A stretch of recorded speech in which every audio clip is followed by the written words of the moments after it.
Nazi orders to mercilessly execute commissars and partisans would turn common soldiers into murderers. And what were the common soldiers? I mean, even if you thought that was the enemy, do you not feel some type of way when you're point blank shooting another human being like that? Like, just mentally, what does that do to you? Like, even though it's somebody who's bad, in your eyes, they are bad people. They're supposed to be wiped off the face of the earth. Do you have no feeling of actually pulling the trigger and doing it yourself? Hey, what's going on, all you beautiful souls out there who decided to spend a little bit of your time to watch my channel? I really do appreciate it. And of course, we are back, baby, with another reaction video. And this one is going to be the history video behind Wehrmacht, or should I say Wehrmacht? I think it's pronounced, the W is pronounced V.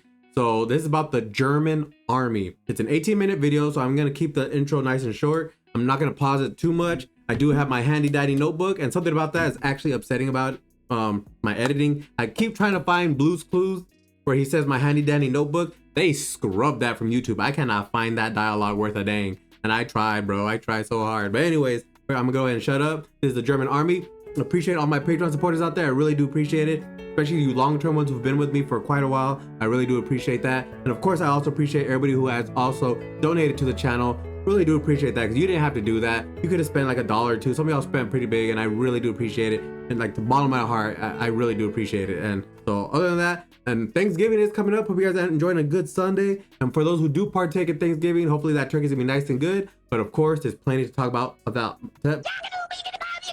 plenty of time to talk about that later, because we still have like a week or two until that hits. So anyways, Jay's gonna go ahead and shut up. We're gonna go and hop right on in.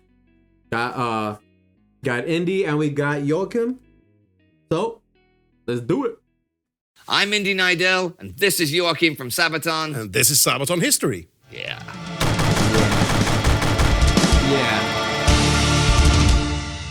A lot of Sabaton songs are about specific people, battles, or events in military history. Aber nicht Wehrmacht. I would look that up, but he didn't even say how to spell it. Maybe if I had the subtitles on.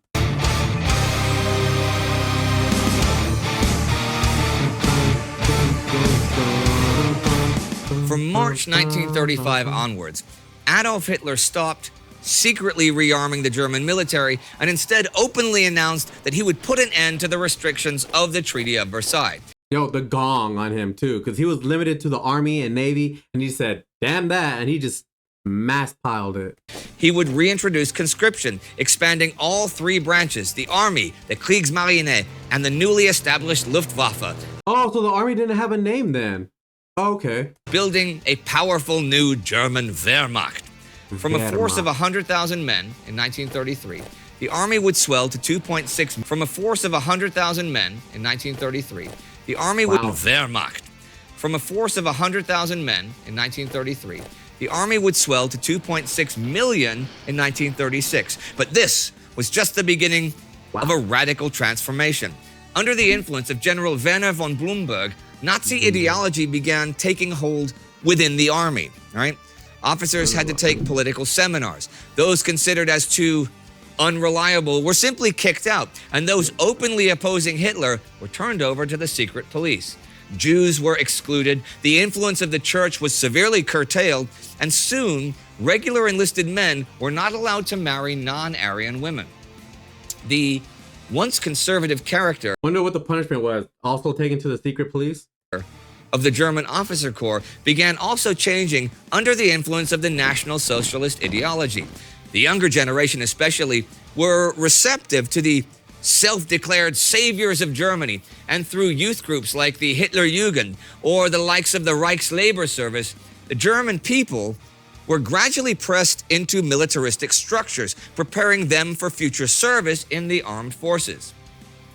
Much of the actual German army principles came from the experiences of the Great War. Squad techniques revolved around the firepower of the machine gun, and the stormtroop tactics favored aggressive action with extensive physical training and military drilling. Strong emphasis was placed on the NCOs, flexible independent thinking, in what the Germans called Auftragstaktik, mission-type tactics, allowed the lower officer corps to improvise according to the situation at hand, to keep the tactical initiative in battle without having to follow strict orders that may be outdated or unsuitable. That makes sense too, because you also have a certain POV when you're on the battlefield. So even though you got rules or like you got like a certain way to go about it that was handed to you by your leaders, you being on the battlefield, you see it a different way. You might see a different opening somewhere else, and you can alter the plan. Another key factor was the effective use of combined arms doctrine. While its infantry units varied in quality, the Wehrmacht's most formidable force and the backbone of its offensive capabilities was to be armor. It was an impressive leap from simple training with dummy tanks and tractors in the 1920s to the most sophisticated and advanced tank doctrines in 1939. Panzer divisions were mini armies in and of themselves, supported by motorized infantry, pioneers, reconnaissance units, and artillery. They could operate independently and exploit breakthroughs on their own, supported by the Luftwaffe, who would provide close air support. The fundaments of the tactical system that the Allies would soon experience as Blitzkrieg were carefully prepared. That's a deadly combination, man. Air and raid, like on wheels too. The ability of the Wehrmacht to consequently adapt and improve itself through experience and new weapon systems set it apart from other armed forces in the world. From the rather simple Mark I and II tanks to the mighty King Tiger and Panther tanks in the late war years, they were very capable of improving on their designs and further pushing the technical boundaries of what was possible. The soldiers had high-quality weapons, gadgets, and explosives with which to take on the enemies of the Reichs. Motorized Panzer Grenadiers, elite parachute, and resilient mountain infantry troops were trained and led with the utmost combat efficiency in mind. If it came to war, they would break the enemy and break them fast, achieving breakthrough with a series of devastating hits.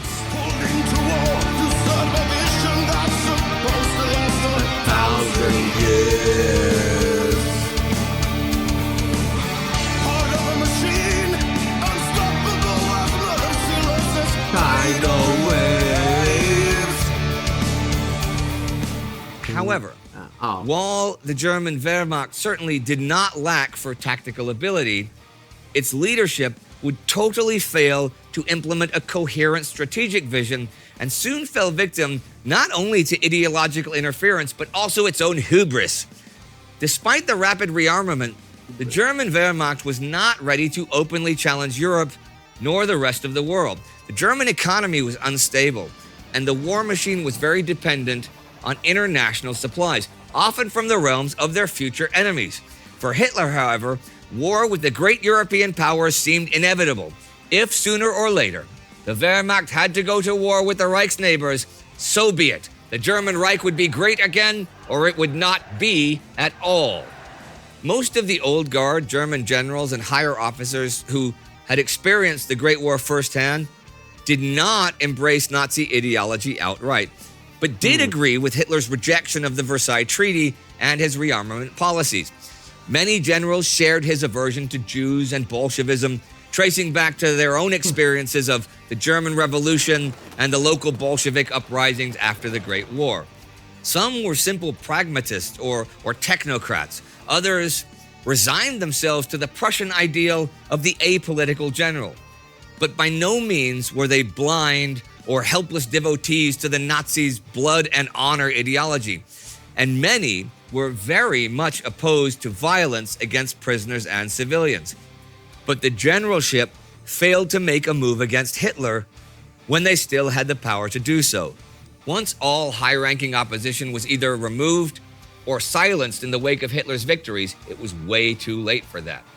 As early as the assimilation of Czechoslovakia into the Reich, but especially after the Polish campaign in September 1939, the crimes of the SS and the police against Jews, which I so foolishly thought Polishes fell down within days, have Polish held their own, man, against two giants. But I still got to do more videos on Poland and their army and how they train today. Especially after the Polish campaign in September 1939, the crimes of the SS and the police against Jews, other civilians, and prisoners could hardly have gone unnoticed by the Wehrmacht. The mass executions of non-combatants often done with the resources of the army. Sorry, y'all, I've been up since like 2:30 in the morning, and it's like 6:22 right now, so it's been a long day.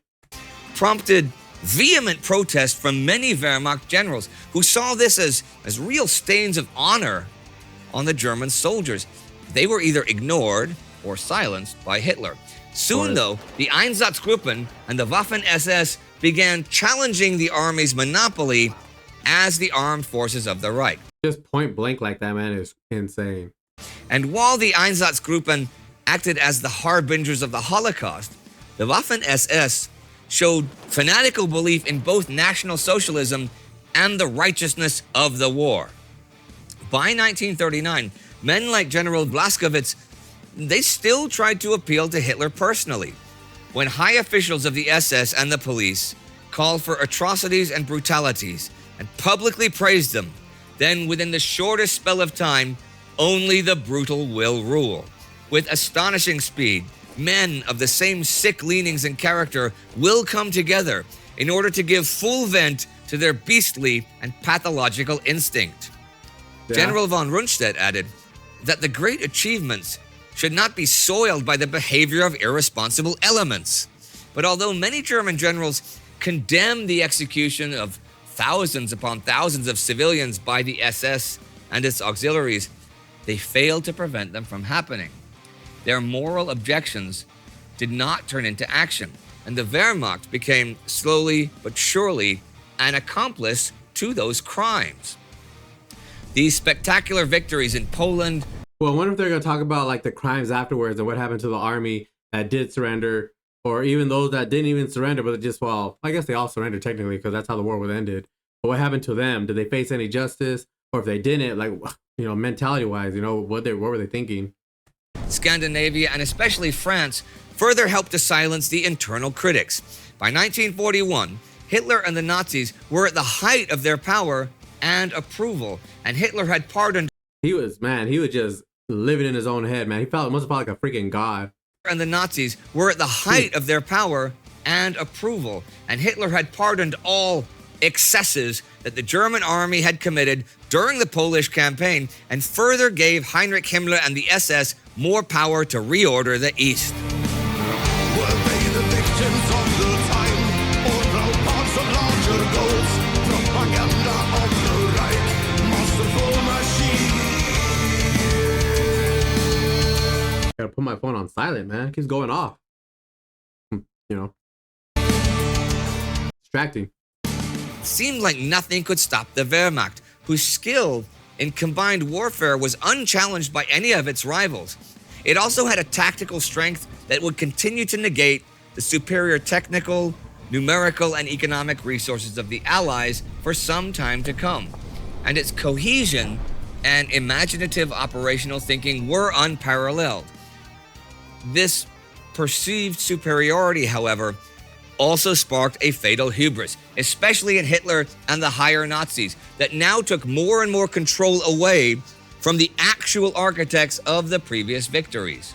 The invasion of the Soviet Union and the Eastern Front was not only the place where the German army would be broken, it was also the place where it would lose its morality.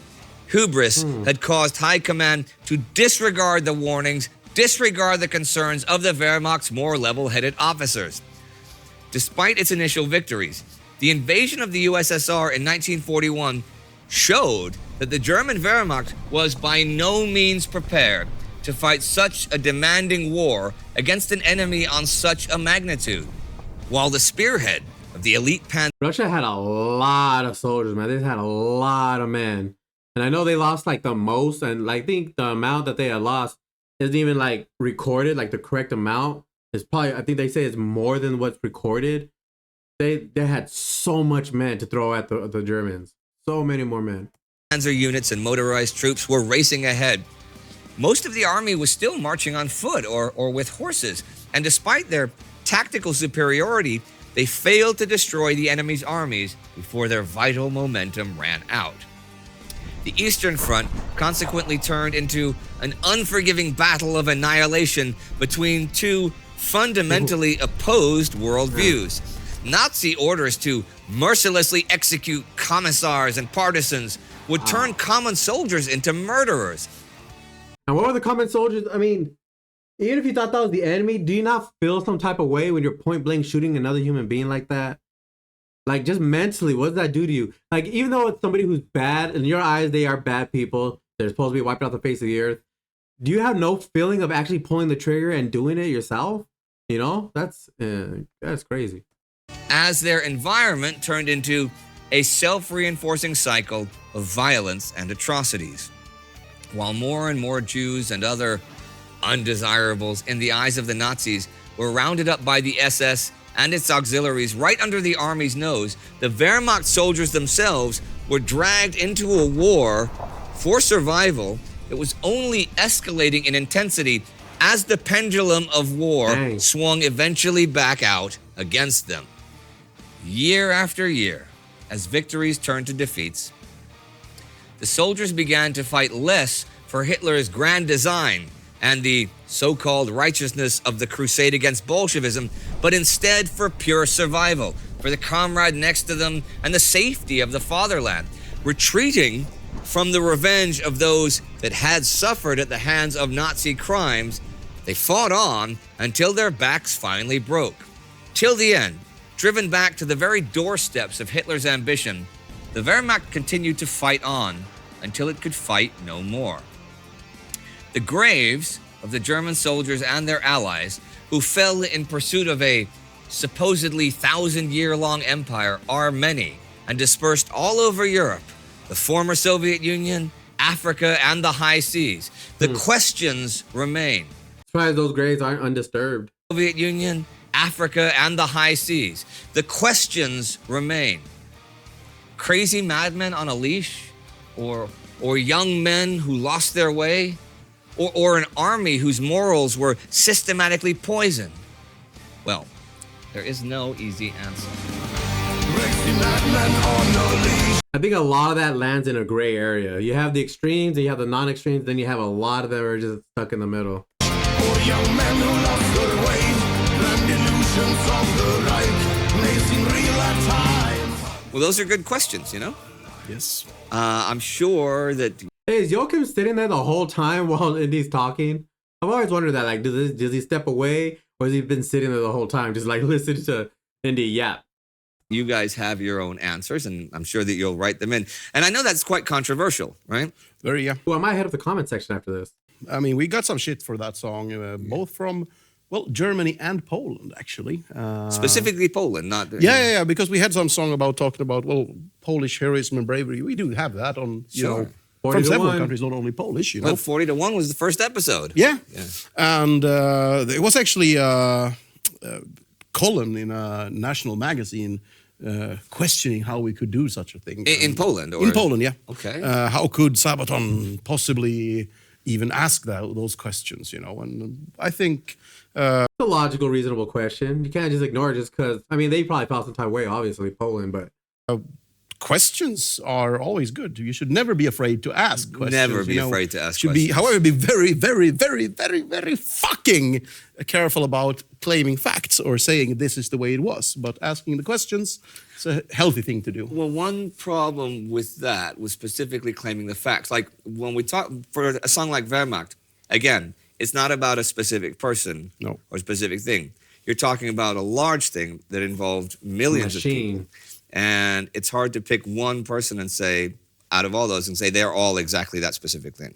Yeah, I don't think you can do that with much of anything. But what about in Germany? What was the reaction there? Was it negative as well, or was it? But what about in Germany? What was the reaction there? Was it negative as well, or was it kind of neutral? Or well, there's always a thing with Germany, which I think is a shame that it's still a little bit. It's getting better and better every day, but don't mention the war, you know, that thing. You guys mention it all the time. All the time. You mention a lot of wars that Germany... Well, it's kind of hard not to mention it, not just for them, but like a lot of history videos, a lot of them will focus on World War II just because it was the last world war, the most major war. Not only that, it had a very specific connotation to it. The eradication of people that weren't them. You don't get that a whole lot. So, of course, that's a big juice. That's something that people are going to talk about a lot. Germany or the Holy Roman Empire or Prussia. You mentioned a lot. Yeah, I mentioned the war, and I think I got away with it. So far, so good. Yes. No, but it's. I think it's healthy to talk about those things. It's healthy to ask these questions, actually.